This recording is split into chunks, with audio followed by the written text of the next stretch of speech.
when I was, I think 7 or 8, if I remember it correctly, my mother, who's a medical doctor, went to a conference, and she went to Europe, as, that's how we would look at it, from Turkey.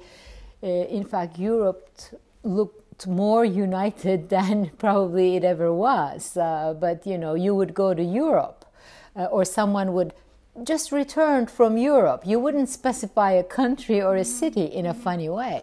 So when I was 7, 8 years old, I think it was my first separation, from my mother. She's a medical doctor, and she went to a conference, so she went to Europe. And of course, I, remember missing her and thinking she's in Europe, like, where is Europe? And then when she returned, with my dad and my brother, when we went to meet her at the airport, I couldn't recognize her because, she looked very, very different. Of course, for one thing, wigs were fashionable back in those days, and she was wearing a wig. But other than that, there was this spark in her eyes. She looked liberated, and she looked triumphant. Now that I think back, of course, I had kids. I have one actually son who's now grown up. Of course, maybe it's just being away from us, me and my brother, that may have had of course, you rest for one thing and you look better actually, usually. But she looked liberated and triumphant upon return. And I remember thinking, oh, I want to go there, I want to go to Europe because I want to be like that, this spark of liberation that I saw in her eyes. It was almost as though, I thought, Adventures of Alice in Wonderland. It was like she fell through the rabbit hole, drank the liquid, and, went through the locked door and saw what was there. So Europe for me was like that fantasy land, this place that you wanted to go, and people would go there and return in a triumphant way.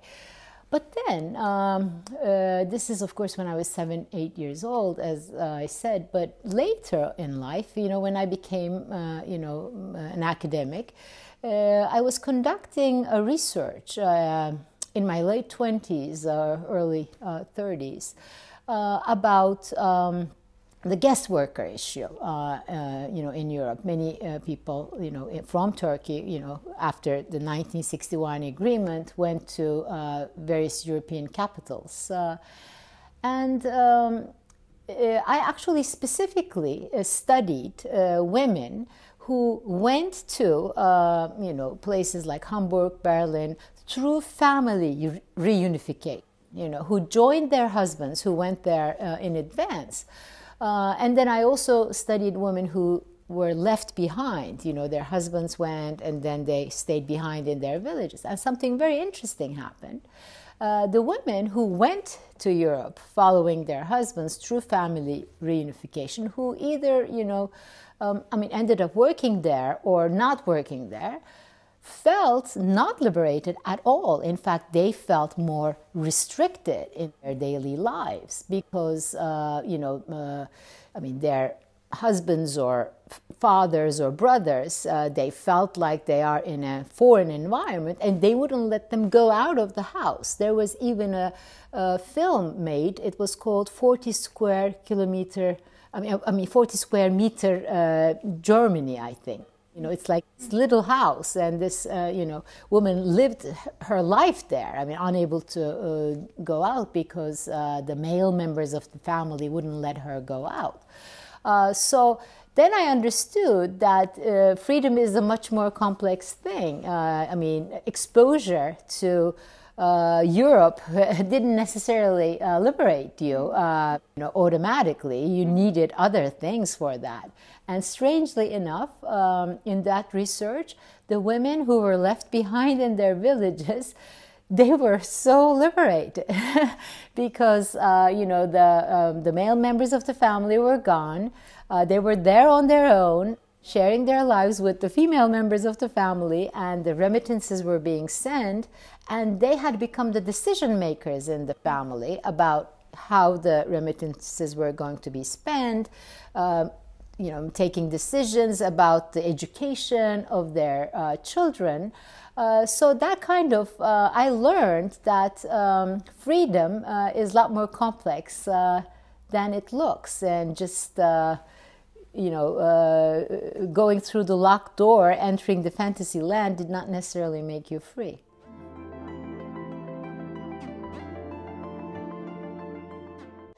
Turkey has always been on the margins of Europe. All along, though. Like prior to any idea of, European Union, always there, the European and the Turkish identities, in a way, perhaps developed together, I always thought, perhaps, I have Ari Zolberg was my professor many, many years ago. We're talking about maybe 35 years ago at the University of Chicago. And I always remember, he once said that every place has a south, right? And that's such a loaded but an important expression. And I ended up actually writing something on that, years later. But I think, in a way, Turkey was the south of Europe, or perhaps Europe was, the north or the west. The better. That's what it always looked like. And that, I think, created a feeling of deficiency, among the Turkish citizens.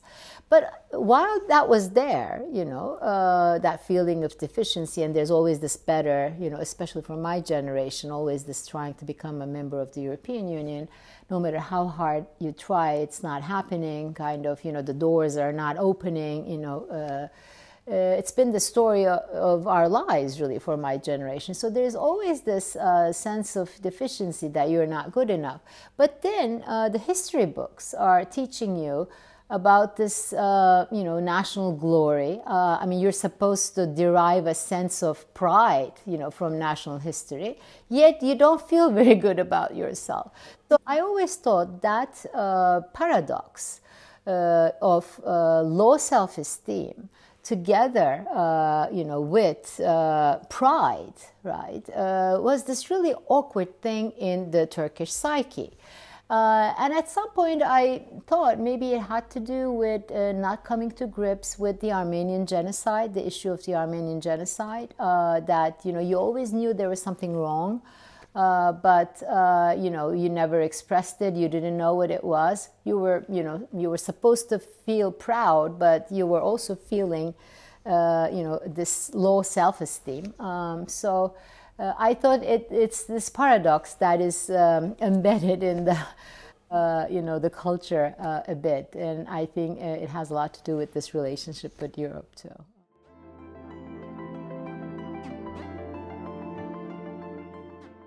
I think, it all, started, in actually 1961 with the initial agreement between Turkey and Germany initially, and then with other countries on the issue of labor migration.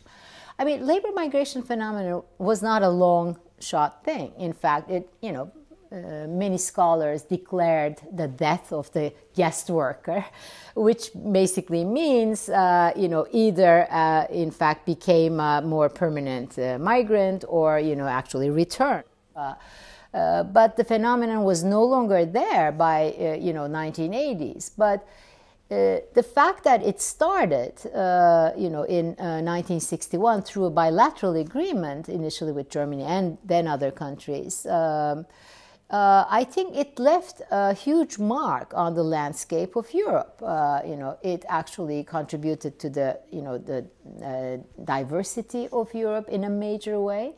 My friend Nilüfer Gölü uses the metaphor of the carpet. What basically she means is that we're no longer talking about, a Turkish identity and a German identity, but in fact, the two of them interwoven together like the threads on a carpet. And the carpet does not only have multicolors, it also has multi-stories. There are many motifs on a market. On a carpet, so so it's not just multicolors, but also multi-stories, and I think that is the phenomenon that led to this, that sparked, the initiated diversity, which really is the story of Europe. I keep underlining that I'm not saying that, that is the story, the normative story, we should, dwell on that. No, that is the story. That is the story. But it's, becoming less visible. And today, instead of the carpet, maybe the metaphor of the wall or the metaphor of the fence is becoming more and more predominant. And in that sense, there's this alarm now that over Europe, that what Europe was for us is, maybe changing in a dramatic way.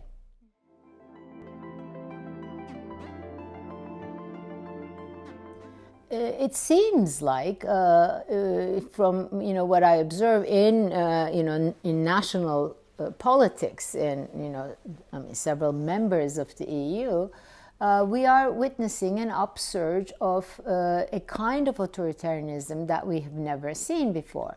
In fact, when Hannah Arendt analyzed the Nazi regime and the Stalinist regime in The Origins of Totalitarianism, she used the expression, these are novel forms of government. They look like nothing that we know of before. And I think we can say the same thing about the new authoritarian regimes, that they're really unlike anything that we have seen before. They combine elections with authoritarian futures, and we see them among the members of the EU. Hungary's country status has been now partly free, according to the Freedom House. This has never happened before for a European Union country, and it's a problem. I mean, so what is the EU going to do about that? So I don't think much is happening, but here is the thing. I believe these political parties at the European level, they came about in an effort to, further democratize actually the European Union. Further politicization, politics is good, political parties at the European level is good. But it seems like their relations with these national parties may, at the end of the day, harming the EU. I think that's what we are witnessing right now. So is this like some kind of a dialectics? I don't know. Like the seeds of EU's destruction perhaps is ingrained in itself, and in its efforts at further democratization, it's coming back and, in a different shape. And in fact, in an awkward way, a paradoxical way, causing, feeding authoritarian tendencies. That may be the case, but, dialectics is too much of a problem for me. I always think of the importance of human agency. So, yes, the trend is there. I'm not very, optimistic about what I see, but I think, we can tell the story of Europe in such a way that it is understood, by people, not just the academics or intellectuals. After all, everything is about representation in our times, isn't it? So we could represent Europe in a different way and fight this, other representation that immigration is a threat, and, Christianity is really the you know, the real Europe, Christianity is at the heart of real Europe, or I mean, you know, leaders sometimes use expressions like, you know, let's bring the family, or the conventional family, you know, back. But Europe hasn't been that. I mean, the reality was different, really. So are we going to reclaim that reality or not, I think is a critical question.